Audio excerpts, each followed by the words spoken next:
The biggest misconceptions. Okay, let me. I need to take a second to think about this.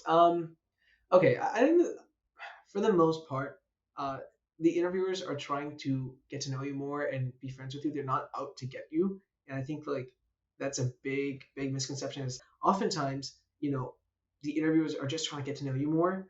Get to know who you are as a person, and just trying to see, okay, is this person a good fit for our firm? And it should be an opportunity for you to figure out, okay, is this firm a good fit for me? Best podcast. Tap in. That's it. Subscribe.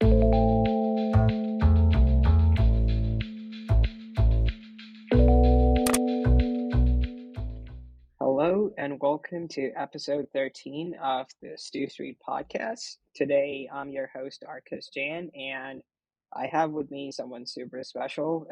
Armaan, how's it going? It's going well, man. It's going well. Having a good day. Enjoying the Boston weather. How about you? Doing fantastic. Enjoying the fall before it ends. Just get some sun in me before 6 months of crappy weather.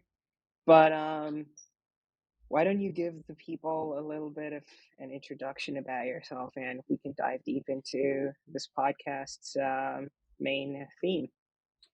Sure, of course. So, yeah, I'm a senior at Boston University's Crescent School of Business. I'm originally from Upper Suburb of New Jersey. I used to live somewhere else in Jersey, but I'm Jersey born and raised, and I'm proud of it. Yeah, I'm concentrating in finance information systems.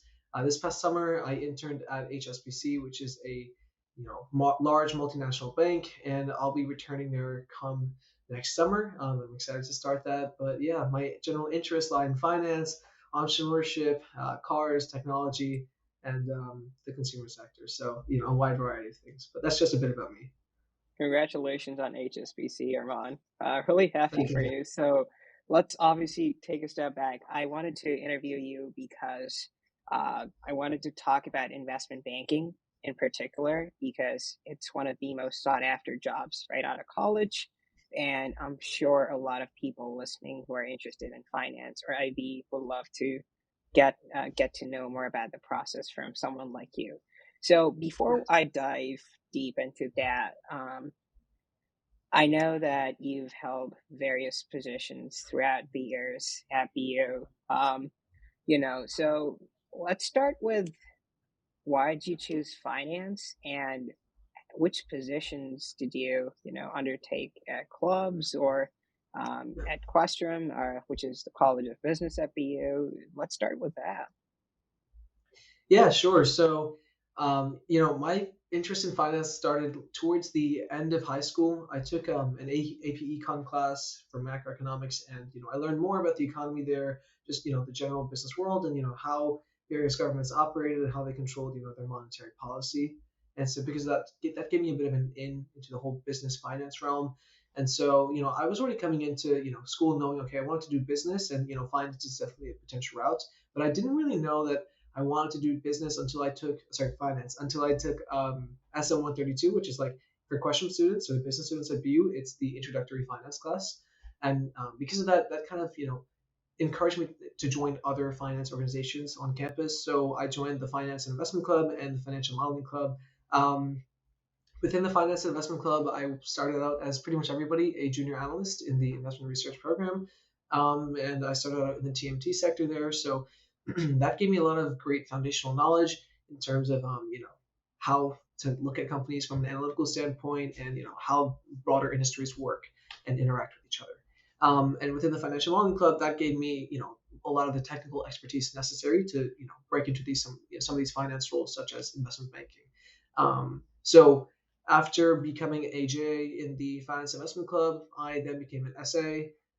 SA for the consumer sector, as that's one that I enjoyed particularly more than the tech sector. So definitely, I was happy with that. And then I also became a tutor in the Financial Modeling Club, where essentially I would help out students, in the general meetings, whether they had some difficulty learning concepts, about Excel or whatnot. But then after that, I became president of the Financial Modeling Club this past year, and still am. So had a fun time doing it, and we're making some changes to the club that I'm happy about, and yeah, I'm excited to see where it goes. That's amazing. So you've obviously held a lot of positions, and actually, fun story. When I was a junior analyst, we competed with Armaan's team Armaan was super good. I think he should have won the competition. Ultimately, we won. Not bragging, but it was a fun time. But let's talk about you obviously said consumers, the industry of consumer markets. You find them super interesting.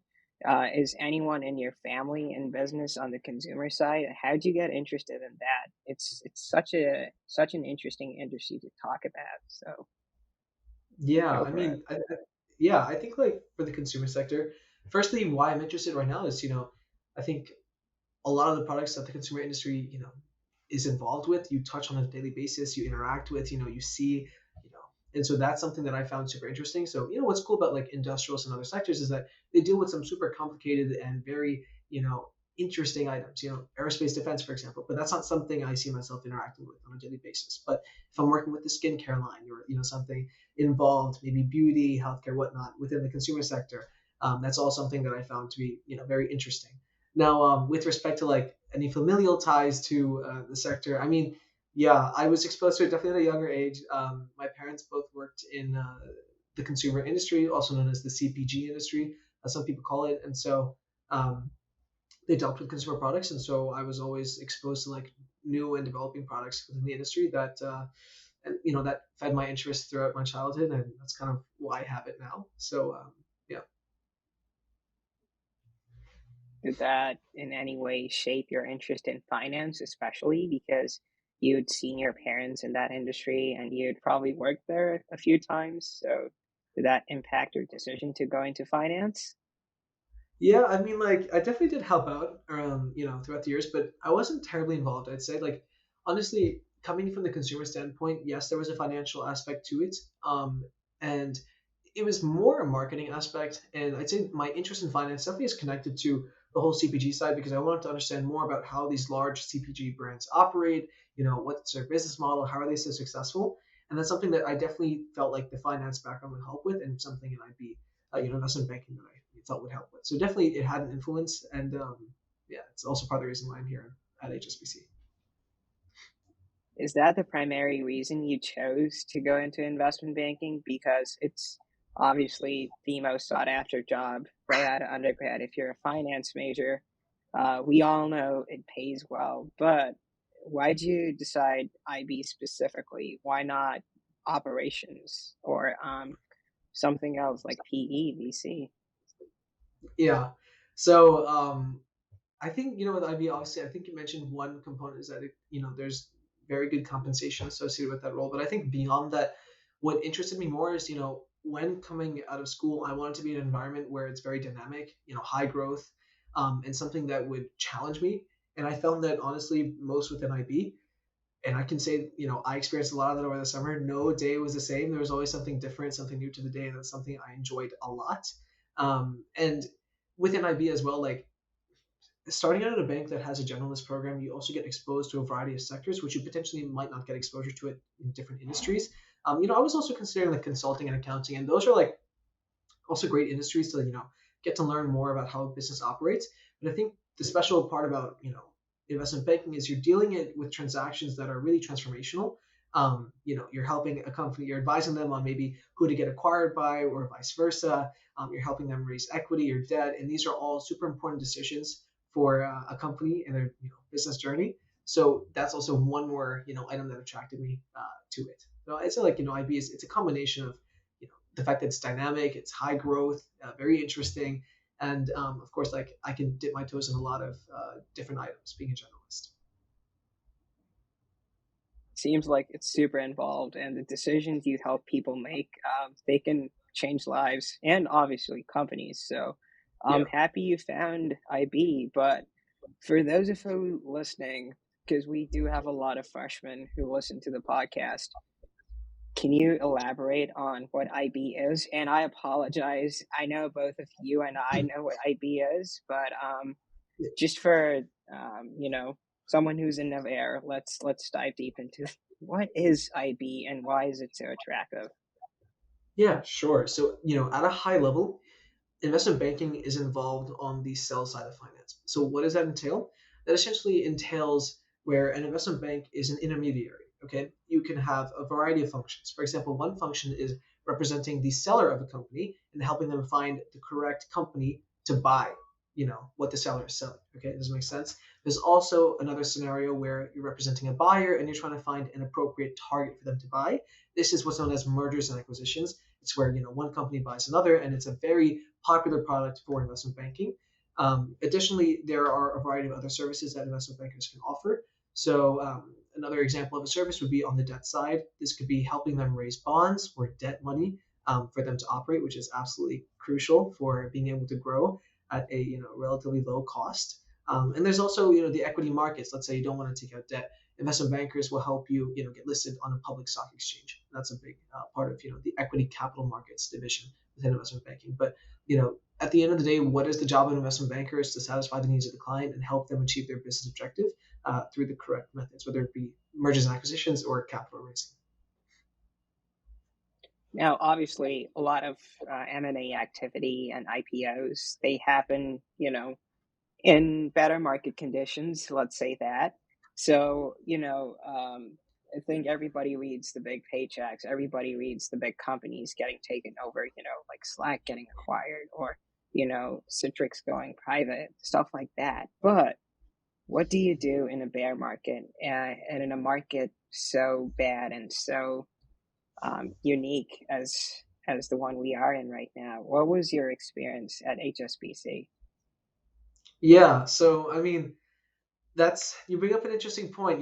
This summer it was a slow summer, I think, for many banks across the street, just given the absolutely terrible market conditions. And I think one thing that we stressed a lot about in a larger bank is relationship management and maintaining those relationships with existing clients. Because when you're working for a large bank, a lot of your job is to essentially like maintain that contact so that when they're in the need to they request a product or a service, that we're there to provide for them. And so a lot of it is consistently creating materials and ideas for them to potentially enhance their businesses. So it's maintaining existing relationships, but also trying to find new ways for those companies to thrive in these bear markets. And that's a lot of what we did over the summer. So that's a lot of marketing in a way, right? You're talking to people, you're making connections. And I think that's one side that a lot of people, probably do not focus on. They might focus on more of the technicals, but I think someone once told me at the finance club, I think it was Ayush probably. He said that you should be able to pass the O'Hare test, which is that if you ever get stuck at an airport for more than 6 hours, because we all know Chicago O'Hare absolutely sucks. So you should be, you should have the skills to talk for 6 hours, and the person should not want to kill themselves. So I think that was a hilarious example that Ayush once mentioned, but I think it stuck to me, and I think that resonates with a lot of what you're saying. That your ultimate goal is to help clients, whether it be telling them which deal they should be pursuing, should they get acquired. So it's a lot of marketing, which makes IB a super interesting, I guess, job to pursue. So let's talk more about how do you learn the skills necessary for breaking into IB. How is your personal experience, Armaan? Because, people say start early. I think, do you mind mentioning the recruiting cycles as well? I wouldn't want to talk all the time because people do not like my voice. I'm pretty sure they're missing Sam right now. No, not at all. I think with respect to the recruiting timelines, finance investment banking particularly is very, very, very early. In my opinion, too early. But it is what it is, unfortunately. So, for example, for like summer 2024 applications, I mean, geez, I'm trying to think. Summer 2024 has already started, and it's crazy to think like that's the summer after this coming summer. But some firms have already started the recruiting process. But honestly, it's mostly going to pick up like right at the beginning of next year, so like Jan, Feb. That's when a lot of companies will start to release their applications. And that's for your penultimate year internship. And what does that mean? That means like your internship right after your junior year ends. So it's the somewhere right between senior and junior year, and your end goal is to get a return offer so you can have that full time job before you enter your last first day of school. Um, but that's generally the timeline. And with respect to like preparing for it, I started, honestly, I wasn't on the early side and I could have been way earlier, but, I was sidetracked a little bit. But generally during sophomore year, that's when I started picking up my preparation. I would study my technicals, I went to the financial modeling club. I learned all about the basic financial analysis I needed. I attended some courses from, some like companies like Wall Street Prep, for example, looked at those guides, studied them. Everybody did the classic, mergers and acquisitions, 400 questions guide. I mean, everybody does that.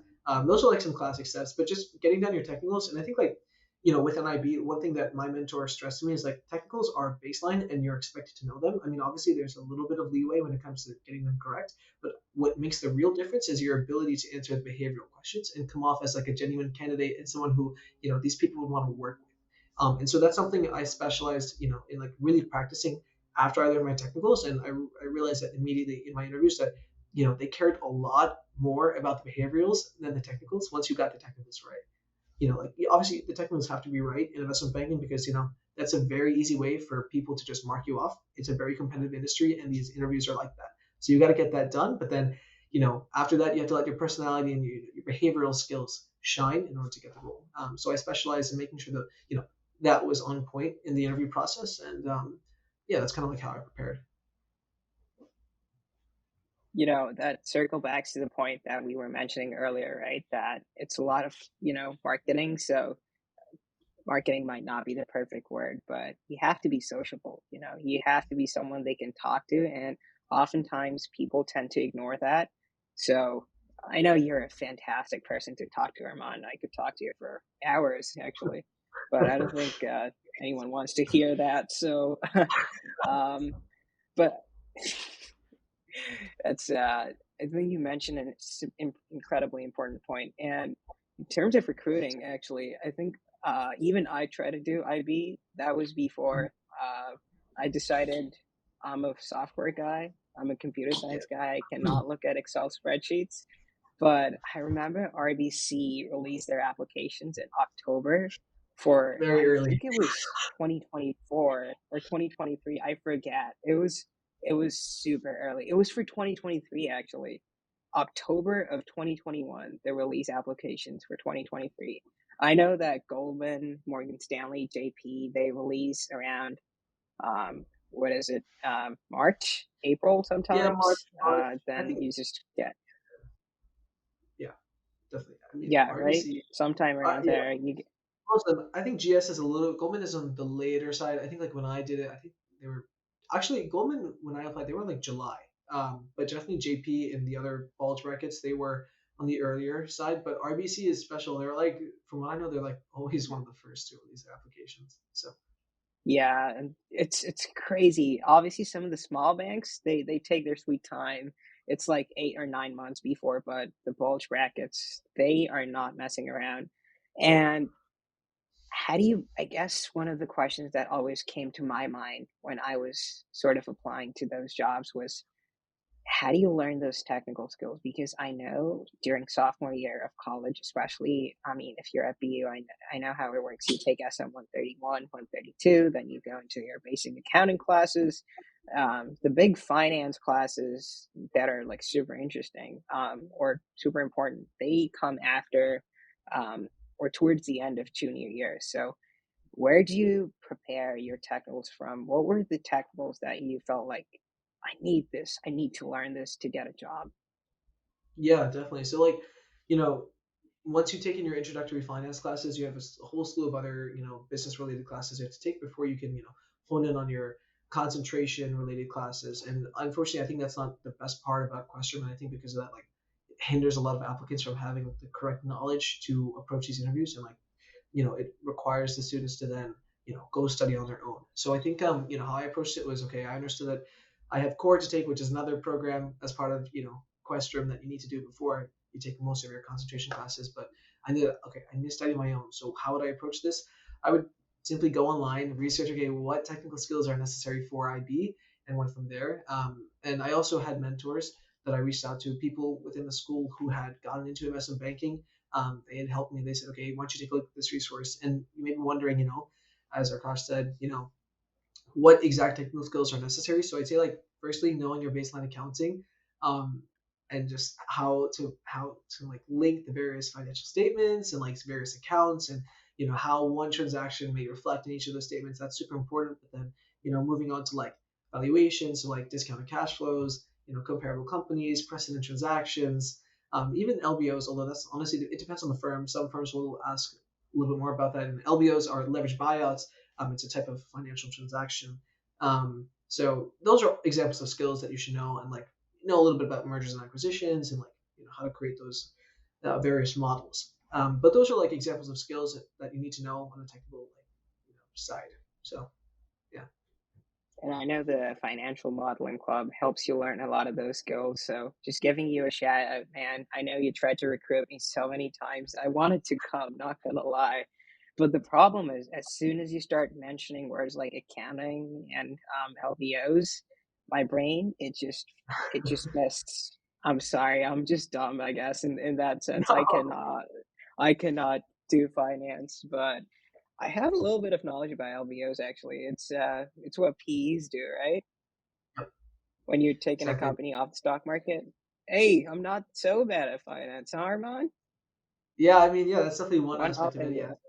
Yeah, essentially a leverage buyout is a Gotcha. it's a form of a transaction where a private equity firm, or as a lot of people call them, financial sponsor, acquires a company, public or private, just using a lot of debt and a relatively low portion of equity.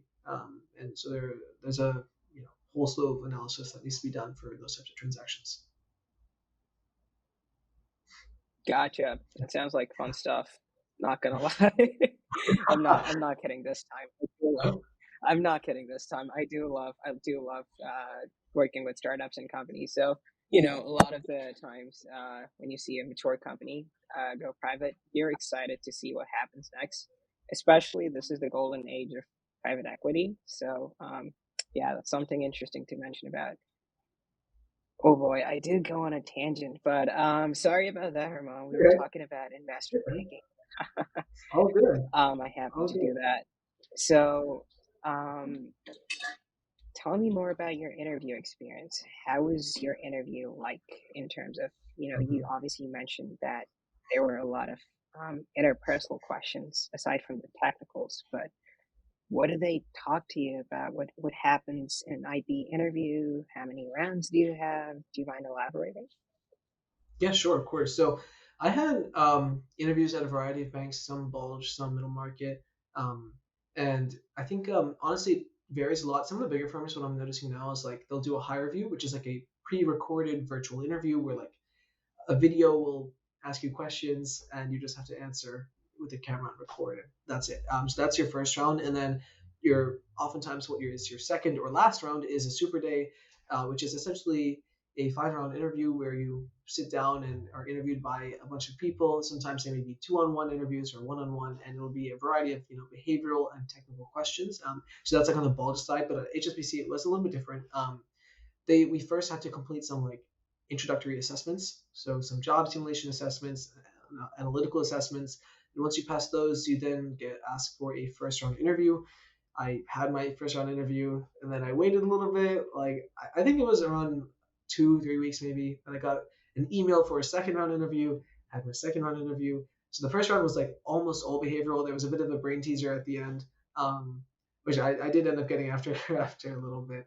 And then the second round was mostly technical, honestly. And then I was asked to come for the Super Day, and the Super Day was 4 interviews, one-on-one, two technical, two behavioral, and essentially like technical questions. They're going to ask you basic TCF, accounting, valuation, etc., as I spoke about before. And then on the behavioral side, um, questions can vary a lot.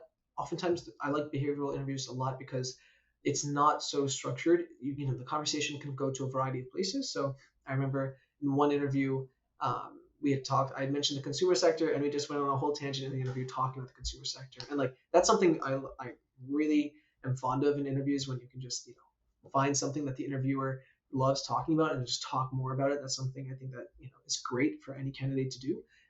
But they ask you things like, what do you find fun to do outside of work? They want to make sure that you're a person they want to work with. They find you interesting. And then they ask you basic questions. Tell me about yourself. What are your greatest strengths, weaknesses? Talk about a team experience. Talk about a time of team conflict, and all your basic behavioral questions that you can Google online. And then you can't possibly prepare for every question, but just be able to take a second to think and then answer properly. I would always get stuck on the team conflict question every time. Not for finance interviews, but just interviews in general, because I've had so many crap teams across BO in my stats classes. It was just me carrying the team. So I hope you've had better experiences with me than me, like in your core classes or MOs, because I would probably bomb the interview as soon as they mentioned team conflicts. And you mentioned something interesting, that you went into long conversations with the recruiters. Yeah, we all know Atharva, our common friend. He's incoming at Moelis, which is a mid-sized investment bank. I remember he told me that during his interview, one of the people he was talking to, they were interested in F1 racing. Oh So, yeah. I'm pretty sure Max Verstappen has become a household name by now because of Amazon. In American households, it used to be such a niche when I used to talk about it, because people thought I was different, and now people are like, "Oh, I know him." But Atharva Yeah. had a 30-minute conversation about F1 racing, and I think Toto came to the Harvard campus. Yeah. So, man actually took a selfie with him with Mhm. his car. So that was a fun story. Yeah. I wish I did that in my interviews. But it's so much Yeah. fun. No, He's such a I fun agree. guy. But in general, yeah, Yeah. Mhm. I mean, yeah, Atharva was great. I mean, I saw the photo. It was a really cool photo. I gotta say, that was awesome. it was. Yeah, Yeah, Formula One. I'm also a huge F1 fan. I love Formula One. Ever since that really. Netflix series, like, yeah, I'm a huge Formula One fan. I became a fan around 2017, 2018, a little like that whole season Hmm. before that came in 2019. But before then, people didn't know what it was. Actually, I went to the Austin Grand Prix in 2018, where Kimi Raikkonen won his final That was race. So that it. was a fun time. Yeah, so that was a fun time. But yeah, I mean, I've had F1 come up in a few interviews, and it's always like a cool talk because they're like, "Oh, what's your favorite driver? Oh, what's your favorite driver?" It's pretty. It's a fun time. Isn't it kind of like MMA before 2017, 2016? Isn't that the time around when it blew up, right? It's the same Yeah, thing with F1, right? Because the I growth. just started to get into that stuff. Yeah, it's just people start talking about it, and you're like, huh, it's super interesting. Let me look at that. So, um, but I think the crux of the what we're talking about is that you find something interesting to talk about with your interviewer. I think it's important to uh, not think of them as someone you should be scared of, but just have a conversation with them. Be authentic, and I think that's what they're looking for. And speaking of that, I want to ask you, how was the culture on the other side? We all know from our student experiences how brutal it is in terms of recruiting. But what happens once you make it? What happens on the other side, Armand? Yeah, sure. Excuse me. There's some noise outside. Sorry about that. I'll We let can that edit pass it for. out. It's the AI. I love this Okay, platform. cool. It's the AI. Awesome. So the culture was really, really good. One at HSBC, one thing that really attracted me a lot to the firm is they have a bit of a flat hierarchy model where the MDs and all the higher ups are super, super approachable. Because once their doors open, you can knock by, stop by, talk to them, have a great conversation. And that's something I found like really amazing about the firm is that, the higher people who are higher up are very invested in developing junior talent. So that's something I was really fond of when the second I came to the firm. Additionally, everybody there wants to help you. They're super friendly. It's just a great environment to be in, and it's one where they help teach you so many important skills. Like I learned so much during that internship, a lot more than I learned in some of my finance classes. Um, but yeah, it's one where people want to help you. there's some times when potentially you finished your assignments and there's not much left to do in the office, or maybe you have a meeting later on in the day. There's some free time. You go with some full-time employees and go to the park, grab a coffee, sit down, have a nice coffee chat. And yeah, I mean the culture was really good. I couldn't nothing bad to say about it. It's absolutely amazing. Honestly, I think one of the best things you can have at an internship is have one of your VPs or MDs be super approachable, because if you feel like you're part of a hierarchy, it just adds barriers to talk to people and learn. So I'm glad you found that, and I'm glad that HSBC has that environment, because it was similar in my internship. I mean, I interned at a VC firm, but Yeah. we were directly mentored by the VP, and we had conversations with the GP as well. And it's so nice if they're approachable, because you feel accepted and you feel like you're a part of the team, not just an intern, which is super great. And I think, remember when we were getting coffee, you were like, yeah, I'm ready to get out of BU. I've learned all I need to about finance, right? Yeah. So Yeah. you get validated there. But I think, throughout the conversation, we definitely mentioned them so many times, but, and I think it's going to be pretty clear, once I ask this question, what the answer is going to be, but I'm still going to ask it. What do you think is one of the biggest misconception when it comes to recruiting in IB? The biggest misconceptions. Okay, I need to take a second to think about this.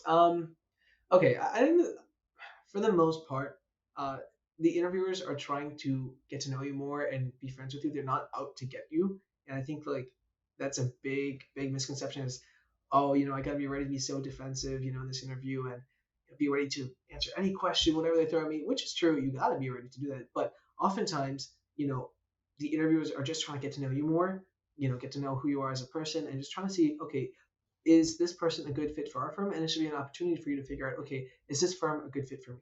So I think people approach interviews with a lot of nervousness, which is inherent and something that's almost impossible to avoid. I mean, I get nervous before interviews, but it's also important to understand that the people there are they just want to know more about you at the end of the day.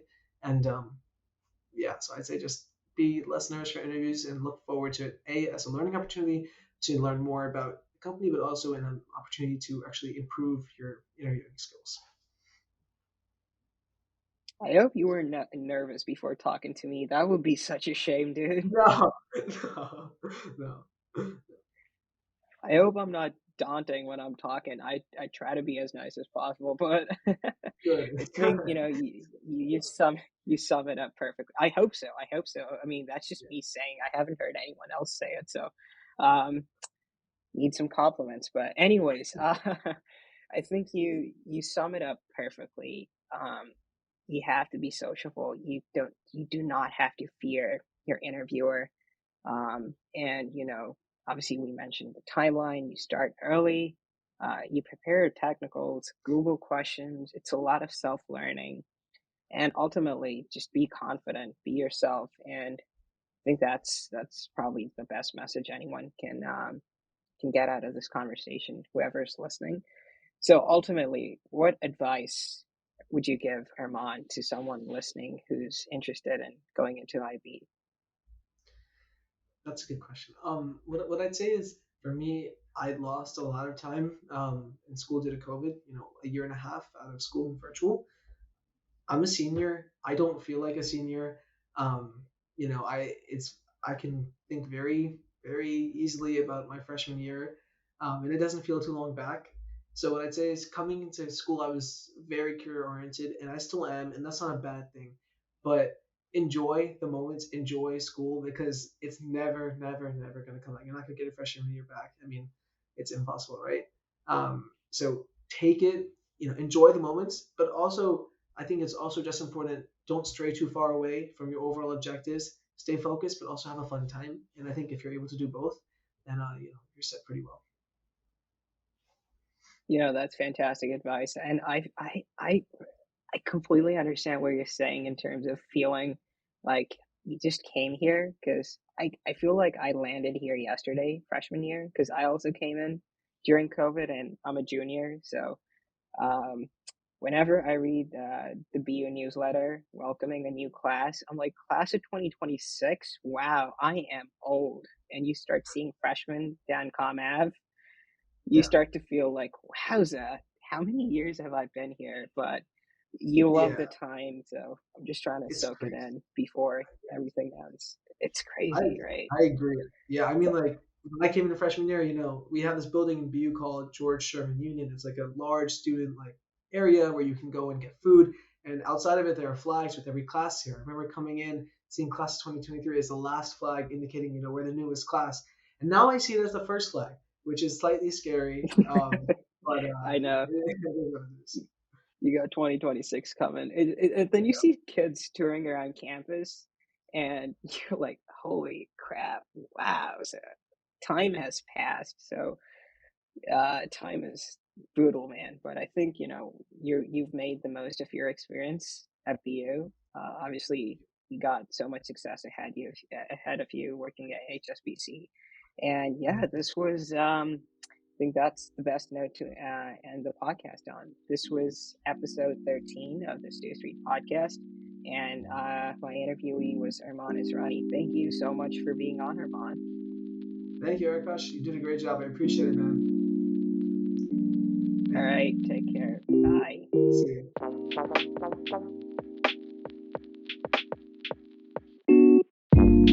you.